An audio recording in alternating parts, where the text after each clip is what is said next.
విద్యారంగంలో మొదలెడితే కని విని ఎరుగని మార్పులు వైద్య రంగంలో, వ్యవసాయ రంగంలో,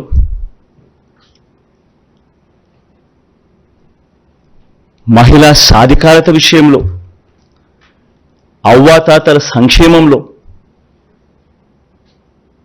సామాజిక న్యాయంలో కని విని ఎరుగని మార్పులు ఈరోజు కనిపిస్తూ ఉన్నాయి. ఒక గ్రామంలోకి అడుగు పెడితే ఆ గ్రామం నుంచి 4 అడుగులు ముందుకు వేస్తే ఒక సచివాలయం కనిపిస్తుంది.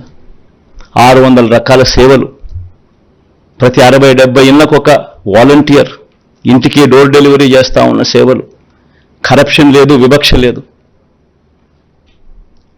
4 అడుగులు ముందుకు వేస్తే అదే గ్రామంలో village clinic, family doctor concept, ఆరోగ్య సురక్ష ప్రతి ఇంటికి జల్లడబడుతూ, విస్తరించిన ఆరోగ్యశ్రీ, ఆరోగ్య ఆశ్ర.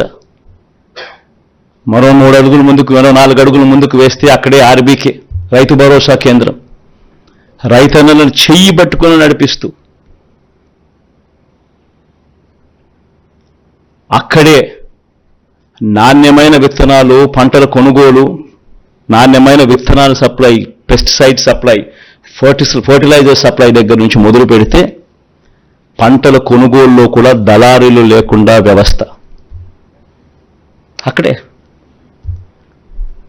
4 అడుగులు ముందుకు వేస్తే అక్కడే ఇంగ్లీష్ మీడియం బడులు, నాడు నేడుతో మార్పు చెందిన బడులు.